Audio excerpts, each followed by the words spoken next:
I have a 12-year-old son who has severe autism and is nonverbal. He doesn't speak, doesn't say one word. I was stuck with his development at a young age, really wanted answers. It became very challenging, so I turned to Vedic astrology, had his Vedic birth chart analyzed by several well-renowned astrologers, and it gave me the light, explained many things about his chart, like strengths, weaknesses, why the speech delay, why the challenges with social interaction, what his life purpose is. I think the important thing to understand as me being an autism parent is we do tend to blame ourselves, go down a dark path, ask ourselves, why did this happen to us? Also, it puts a lot of pressure on the child because they're constantly in therapy, constantly correcting themselves. They're here for a reason. They have an identity. It's not fair to them. There's no medical book to give you guidance, and there's no medicine that can cure. For me, Vedic astrology gave me that light and hope, and that's why Gautam and I wanted to connect today. Namaste and welcome back to the channel.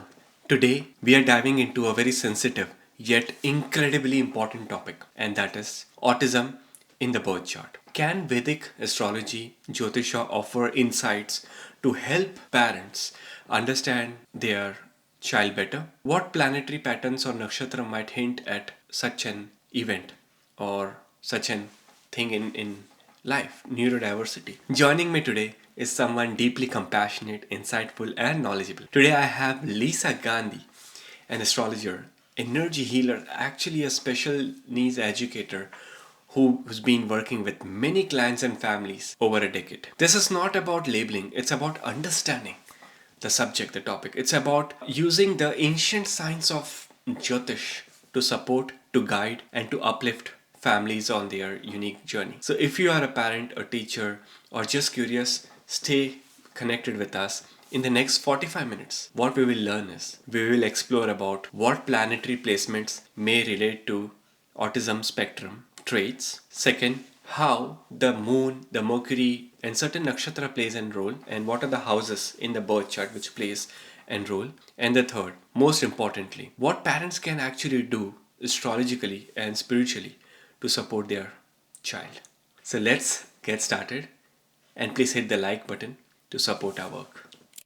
So thank you so much for joining, Lisa. It is so nice to see you on this podcast of a very important topic. How are you doing today? I'm good, Gautam. Thank you so much for this opportunity to connect. Great, great, great. So it's going to be very important discussions about some of the important points. The topic which we are discussing today is the Vedic astrology and how can we see autism in Vedic astrology, understanding the neurodiversity through the birth chart. We will also discuss about what are the karmic views and spiritual views about it. So I think it's going to be a very enlightening story today, and enlightening facts and information for all our audience to really help them with this topic. Definitely this topic, this point can be seen from the birth chart. There are certain permutation combinations in the birth chart, as well as there could be some spiritual reasons, or maybe some karmic reasons, or there could be some reasons which won't be the birth chart will not have that access, but still there are some points which we can really cover, like some of the practical tips, or some of the really good tips for a lot of parents out there, which can ease their life, make the life more better and more easy. Autism matters because there is a rising awareness around neurodiversity in the world. In the last 20-25 years, we have seen a lot of people coming up with new books, YouTube podcast about this topic, and a lot of experts are coming out and discussing. And definitely, the social media really helps in terms of sharing that information with the masses.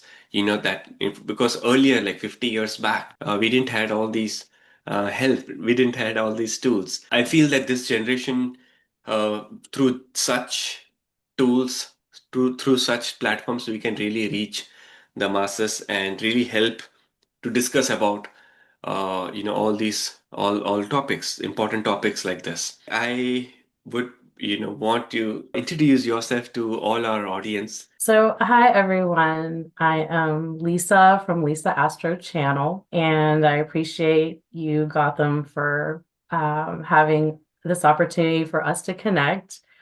I really admire your work and your knowledge and your enthusiasm for teaching Vedic astrology on your channel, and you continue to inspire me every day.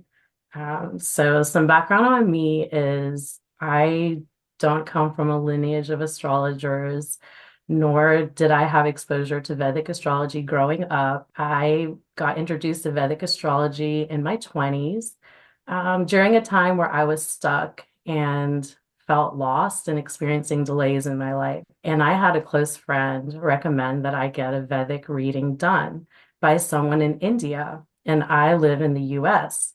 So when I received the reading, I was shocked at how a person who had never met me, never even spoke with me on the phone, it was just a piece of paper, had identified specific things in my life that have occurred and explained why I could be facing the delays I am, as well as karmas. It was mind blowing.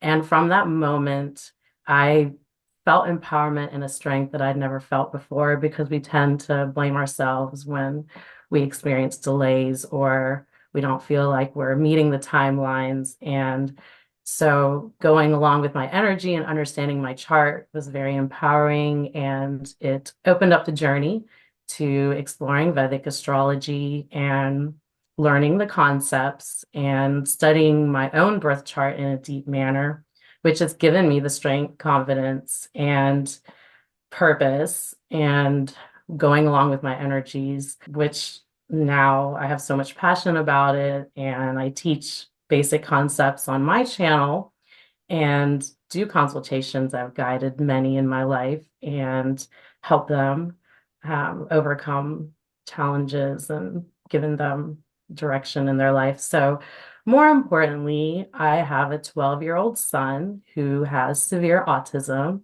and is nonverbal. He doesn't speak and doesn't say one word.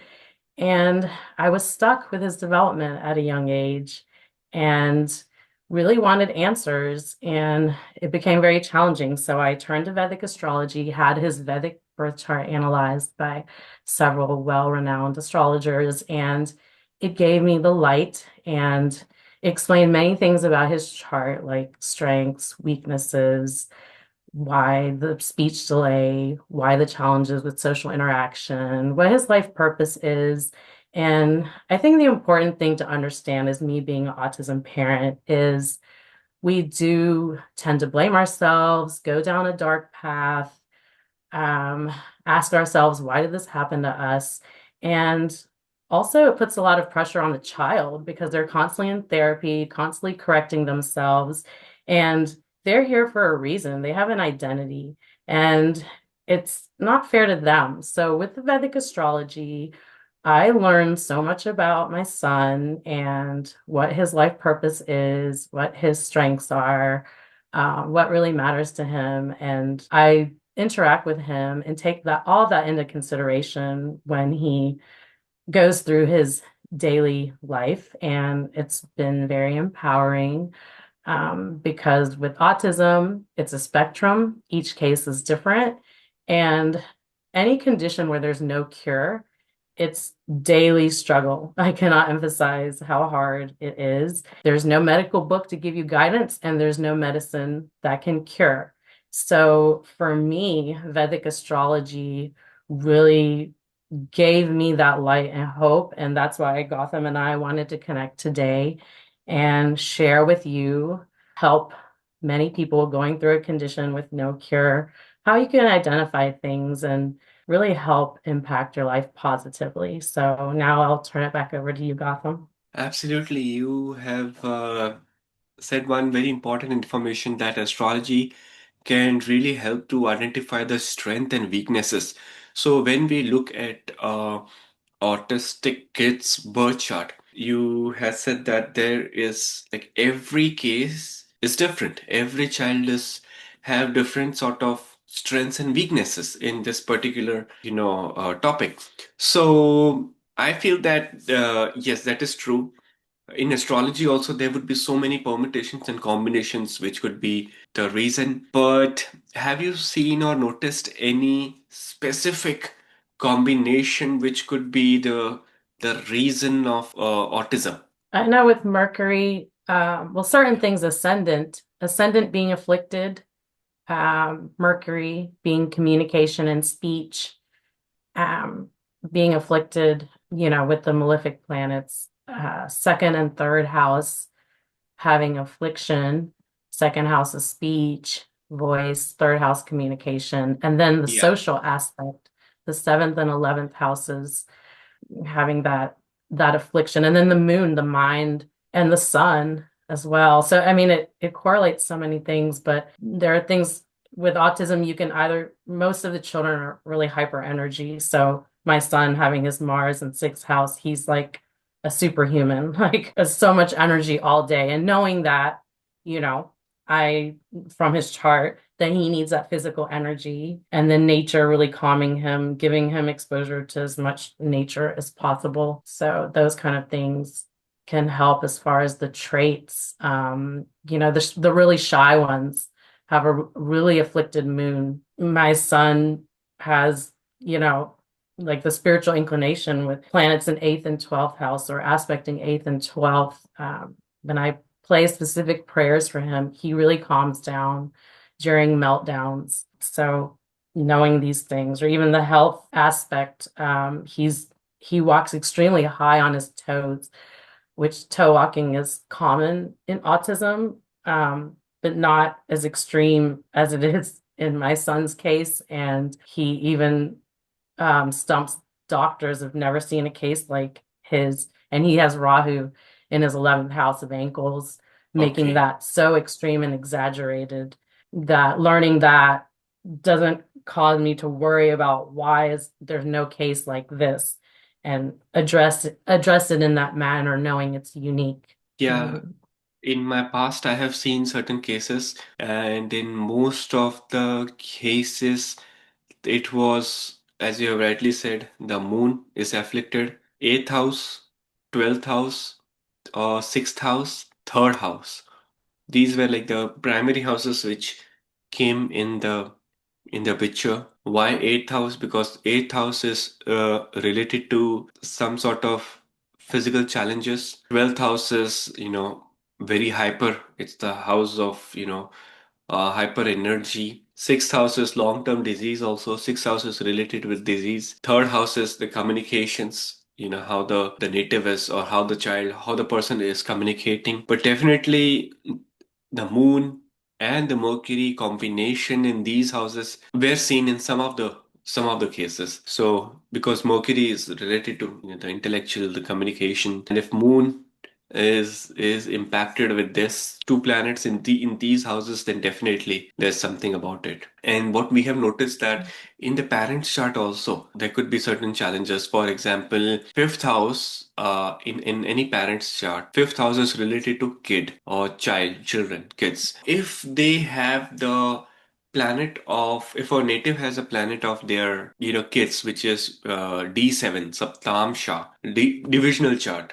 In the divisional chart, if the planets are in the fourth house, which is 12th from the fifth, that also indicates that the parent would have to put in more extra effort in the child, more extra effort, more, sort of time, energy would go towards the kid, the first kid. Yeah, because I know in my case, I didn't talk about that, but we identified his connection with father and mother, and it was seen that there's past life connection, and that I was actually his mother in a past life, and we are Okay. here to work out karmas in this life, and he's a huge part of my soul journey, as well as I am for him, and he's a healer as well in his chart. So there's definitely, I have karmas with children. So learning and having all of this understood, it kind of paints the picture better for how much involvement and how I'm really helping him evolve in his life, and he is with me as well. Because Mhm. I've become a lot more patient and got so much in something triggered after he was born, with propelling me in this subject. And it's seen in my chart as well.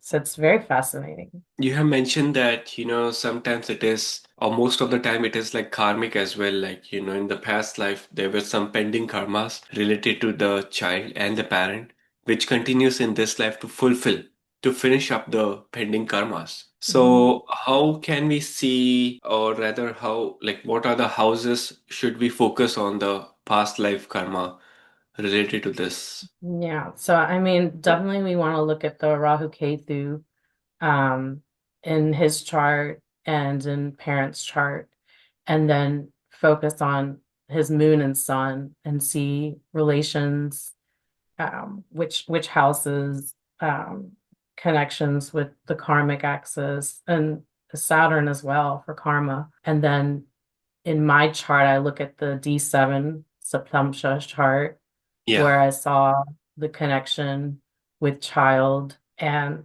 in his divisional charts, there's correlation with Ketu and Moon to show the past life connections. And then we also overlay my chart on his and see the impact that I yeah. have on him, which I saw where my strengths help him and his Mm-hmm. strengths help me based on the planet overlay. So all of that, I have karma with child and it goes to 12th house of isolation. And, with his severe autism, we don't travel much and I do feel isolated, which with time it can get better, from what I've learned through the charts. But that way I Yeah. don't get frustrated that I have to go through some isolation and it's in the charts. Um, yeah, so that's kind of Yeah. how I see it. Well, as you have rightly said that from the birth chart, we can focus on the strength and weaknesses. So if we know the weakness of the kid,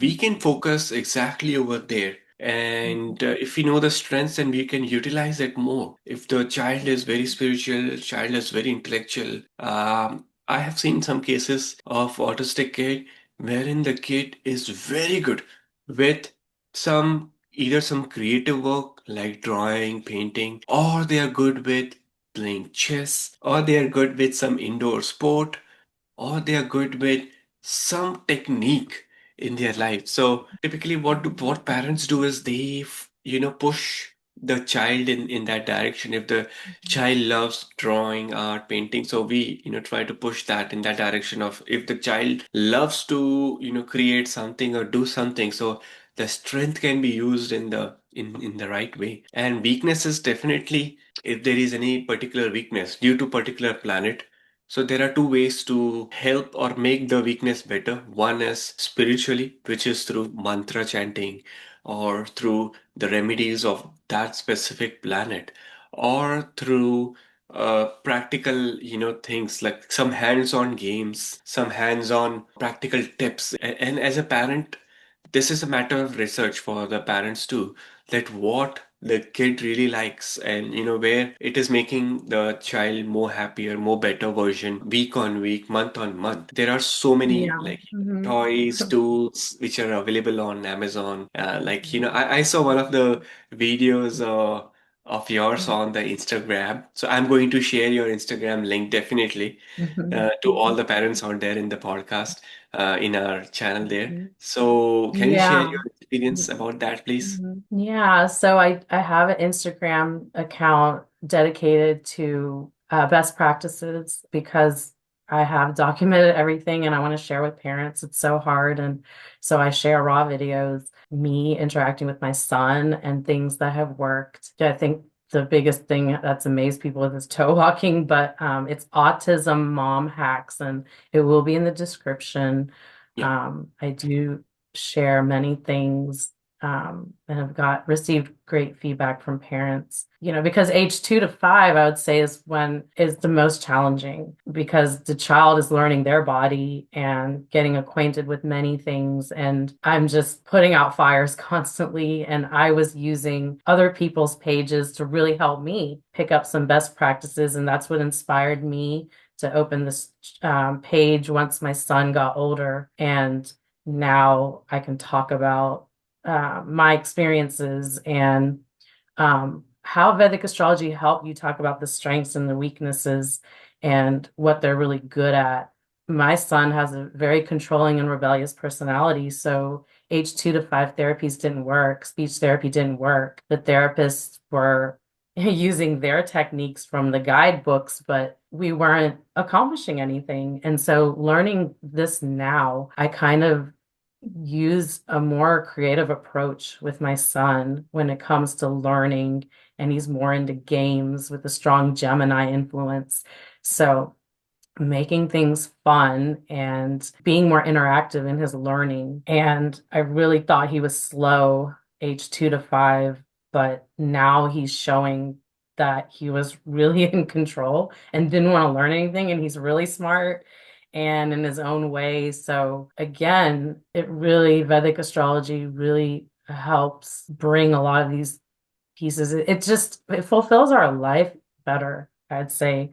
Like my son, he wants people to understand him and he cannot express things, even though he takes on the world and he receptively understands everything. So now it's been so much better working with his purpose and what matters to him. And it's definitely been Yeah. great. No, you have rightly said that every child is smart in their own way. Yes, I do believe that autism can make a parent or make the parents a great therapist, because sometimes the external therapist, they use their quotes, their rules in from the books and from the theory, and sometimes those theories doesn't work on many kids, many children. So in that we have to think of what the child really needs, a customized therapy, Mhm. Yeah. and in that way a hmm parent can become hmm the therapist Yeah. itself. It makes the parent a great Right. therapist. Because with the Vedic charts, your unique blueprint, you know, and each child deserves to live their fulfilled life. I mean, we didn't touch on the Dasha life cycles, but that was big, learning his Yeah. sequence. He was in Sati Sati at age 5, and I didn't even realize that, oh my gosh, you can really have it at any time.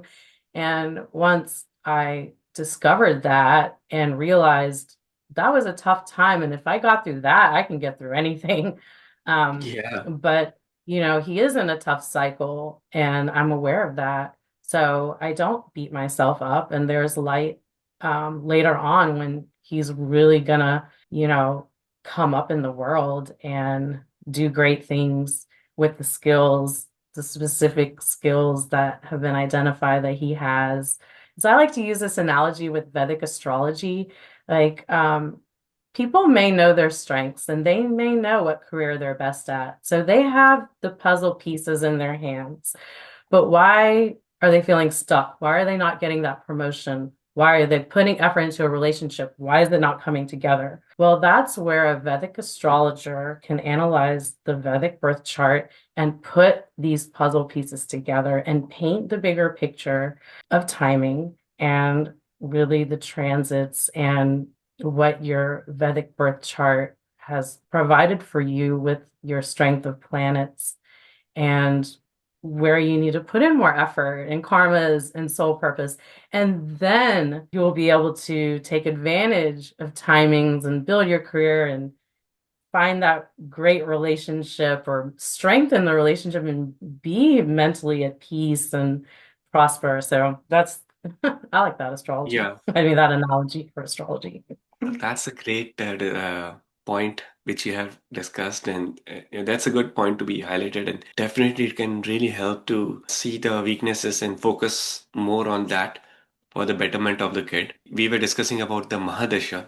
I do believe, yeah, we have the Vimshotri Mahadasha, 120 years. So every, sort of decade or every half a decade there is some changes in the planetary dasha. For example, if the child is having sun mahadasha, which is for 6 years, and then moon mahadasha, which is for 10 years, and then mars, which is 7, there will be phases. It is going to be phases for the kid. And as a parent, what are you preparing for those phases? is what the Vedic astrology can give guidance. For example, if the if the child's birth chart, the sun is in the 12th house and the sun Mahadasha has started. So this next 6 years is going to be more 12th house related activities, events, things in the kid's life. And after that, after the 6 years of sun's Mahadasha, moon will start. And for example, hypothetically, in the birth chart, if the moon is in the 11th house, or in the 4th house, or in the ninth house, that's where there will be like that. The 10 years are going to be the best years for the kid to improve, to see more. So it's first 6 years is more hard work, efforts coming in, and followed by the results, the fruits, the real productivity coming in the moon side. If the Yeah. planetary Mhm. uh, positions are aligned in a right way. Yeah, I want to remind people that, if you're in the longer period of dashas, it scares people, because if it's a weak planet, my son is in a 20-year Venus cycle. It's a challenging Venus, but it's broken down into sub-cycles, which Yeah, when you analyze, when tough periods are and when better periods. I mean, he's in Venus moon right now. So it's there has been interesting challenges with mother and him. And knowing that, right, I'm able to navigate through these energies. So it is very powerful to know the Vimsho 3, Mahadasha, and the breakdown of it to really guide us yeah. during those times. Mhm. Venus is always very impactful Mahadasha, be it a good Venus, strong Venus, or afflicted or a weak Venus in the birth chart, because Venus Mahadasha is for 20 years. Mhm. And when the Venus Dasha starts, it's gonna be 20 years of that phase. But however, you have rightly said we have the Antardasha or the sub period, the Bhakti, the Antardashas. That will change every 2 years. But the thing is, if the Venus Mahadasha of 20 years is like a big phase, the sub periods are also big. Mhm. The smaller Mahadasha, Sun, which is of 6 years of Sun's Mahadasha, the main phase, the sub periods are very small. Like the Sun Mhm. has smaller Antardashas, 5 months, 3 months, 6 months, Yeah. 9 months, sort of small, small, small Antardashas. So in that, there is more frequent, quick changes in the kid's life versus, Venus Mhm. takes time, but if the planetary positions are good and the sub period, the antardashas are coming nice, then it can Mhm. bring a long-term stability too. It all depends upon the, Mhm. where Venus is deposited in the birth chart, the sub period. Also look into the real strength of Venus by checking how, like, in what nakshatra the Venus is, in Mhm. what Oh yeah, we didn't exactly. talk about nakshatra. That's very important. Now the nakshatras are coming in. See, Yeah. nakshatra is like the advanced level. We talk Vedic astrology, we talk planets, dasha. We cannot Mhm. miss the nakshatra because somehow nakshatra's Mhm. importance will come to see the actual strength of the planet, and specifically for an astrologer like me who follows KP astrology, Krishnamurti Mhm. Paddhati, which is based on nakshatra divisional charts, which is somehow connected with the planets, the divisions, and eventually the nakshatra. So to see the Mhm. actual strength of a planet, if Venus is placed in a friendly nakshatra, Mhm. then the planet Venus strength becomes good in its Mahadasha time. To check the Yeah. dasha, Yeah. also That's where check the the, transits are important too. Yeah. yeah, In that transits. period. That's Mhm. another important element to see the Yeah. gochar, the transits of planets, Mhm. Yeah. in each and every house. Right. And then the Saturn strength, I want to emphasize because, people see an astrologer and expect immediate results. Oh, I'm going to inquire about my child's autism and it's going to transform the next day. Well, you have to check your Saturn strength and zodiac sign. And, if it is afflicted, or conjunct with malefics or, challenging house placement, it is going to require patience and hard work. And, everyone reads about in the textbooks, so this is real. Like Saturn is here to teach lessons. And Yeah. in the end, you're grateful you had the lessons. because we're all evolving in our soul journey. And Yeah, so, everything's timing and there requires patience, hard work, perseverance, and just humbleness and being grateful. Everyone needs to keep that in mind as well when you're analyzing your birth chart. Yeah. absolutely. So Saturn is very important. That is good. And the transits are also important because I feel that if there is like benefic planets transits which is happening, that is like the best time for the child to heal, to Mhm. make certain activities more better. Versus if there is some negative planets which are transiting in the birth chart in specific houses, it could result a slowdown of the personal development. So Yeah.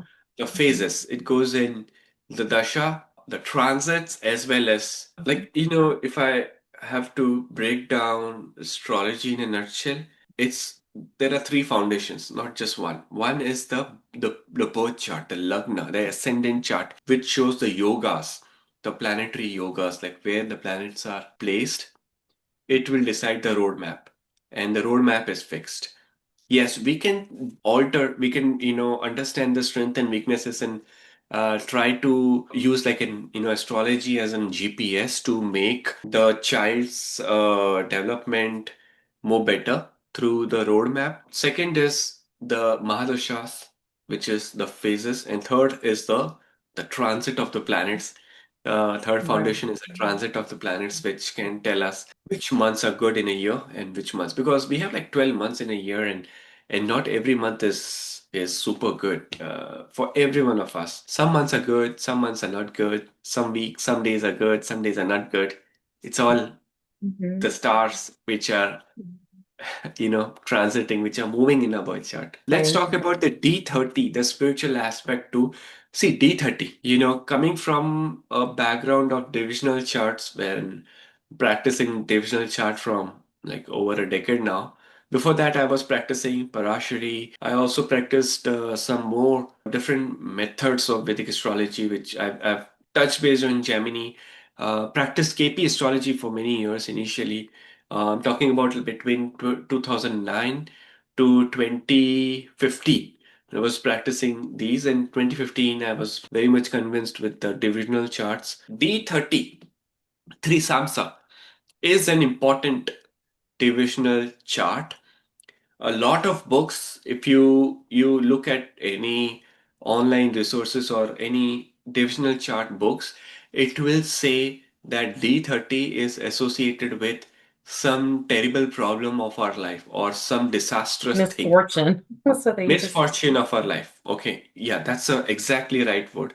Misfortune of our life. What can be a bigger misfortune than a health of a person? So when one of my guru was teaching the D30 lecture, like when I was in the D30 lecture, he informed all the students that D30 is closely associated with the health of a person, because health is wealth. Health is the biggest wealth. Health is the biggest fortune. And what can be a biggest misfortune if a person is not living in its best of the health, be it a physical health or a mental health, psychological health or a spiritual health. Health is wealth, and D30 focuses on that. Of course, D30 will also speak about misfortunes and all those things, but D30 should be primarily seen on as a topic of health for a person. So D30, in the D30 chart, if we open the microscope and look closely in detail into the D30 chart, that could also speak about and how the planets are placed there. How is the Mercury placed, Moon placed? What are the houses which are impacting the D30 in comparison with the D1, the Mhm. Lagna, the ascendant? That can speak a lot Yeah. about this And you topic. take the sixth house D1 and see the placement in the D30. I do the reverse. Mhm. See the Yeah. D30 Lord and how it is placed Yeah. in the D1. Okay. And then Yeah. you were explaining how you take the Lord of the D30 and associate with the particular prayers to help. That is very spiritually very important. We have to check the D30, which planet it is, and based on those planetary certain The mantra ascendant chanting. planet is what you're saying. Exactly, the ascendant planet. If the D30 Lord, if in the D30 chart, the ascendant planet, Mhm. say if it is Sun, so Sun related remedies, Sun related planet Surya, Sun related mantra chanting, if done, that can give very, very, good results. Yeah, that's very And likewise powerful. for all the planets, yeah. Mhm. That's, that's an aspect that's very powerful to be able Yeah. to help a child that, a doctor can't tell you. But I think if I am not forgetting the mathematical calculations of the D30, actually in the D30 ascendant chart, the D30 ascendant planet, ascendant lord can never be sun or a moon. It's All the just other the planets way can the be. way it works out. Yeah, yeah, the calculation, the mathematical calculations, if I'm not wrong, because we have like, more than 16 divisional charts, and every divisional chart has its mathematical calculations, like how the D2 Hmm. is calculated, Hora, how Yeah. the D9 Hmm. is calculated based on the tattvas. But yeah, definitely D30 is an important, Hmm. and we have to check the D30 Lord, do the remedies based on those specific planet if the planet is not in a good position. Specifically, the D30 Lord, if it is in the sixth, eighth, or the 12th house of the ascendant chart, the D1, then definitely prayers can. What I feel in life is that when the science is not working, when the medicines are not working, then spirituality can work. There is chances when the mantra chanting or the prayers can also work in a person's life. Yeah, I completely believe in mind, body, soul connection. Mind, And body, I soul. feel that Vedic astrology really helps with that, with understanding our mind and moon placement, zodiac sign energy, how that works, along with our body. Some people are so energetic, some people struggle with energy, and it's not their fault. So knowing that and the remedies in place to fulfill the life, and when you're more spiritually connected or timing or how, because it doesn't always have to be what people think. Spirituality is your own definition of connecting with your inner self and discovering what's most important to you, which I just did a short on moksha houses. So Wow. seeing where are the water signs fall in your chart, and that is where it will bring you connected to your spirituality. It's so powerful. Wow, that's good. So the water signs 4, 8, 12. Cancer, Scorpio, and Pisces in which Mhm. houses in our birth chart? Yeah. That those houses would Mhm. be spiritual, emotional, creative. Mhm. Hmm. Mhm. That's a good Yeah. one. You're doing those specific things from those houses will make you more spiritually inclined. Hmm. So powerful. This is great. Yeah, and what would be definitely spiritual guidance could be given from astrology. Looking at the birth chart, we can Mhm. definitely guide people with the strengths and weaknesses, with the prayers, with the mantra chantings in practical life. Like, if people who do not believe in occult, people who do not believe in astrology, but still need some guidance, still need some practical remedies. So in that, what would be your Mhm. view on like what are the in what Mhm. practical ways can we deal with an autistic kid? Yeah, that's a really great point to bring up. And with my experience with my son, with autism, it's so many things going on and it varies child to child. But there's a feeding involvement, feeding challenge, there's energy levels, there's the learning curve, there's the social interaction piece, behaviors. So I think when we assess their health, that's a big one. And the planetary placements can speak a lot about, like, for my son and, his feeding and sensitivities and how I need to handle that. which is definitely a daily practical thing for me. His high level of energies or heat in his body needs more cooling things. And then I've learned, even looking at the planets and seeing the balance of energies of earth, fire, water, air, is very powerful. My son doesn't have a lot of water planets. With autism, they do tend to love water play, but Yeah. it has been really emphasized with my son that water is very calming for him. And he's almost like a completely different person when he's in water. So he can Mhm. learn. I can brush his teeth in the bath. There's so many things that he's Yeah. totally different than during the day where I struggle.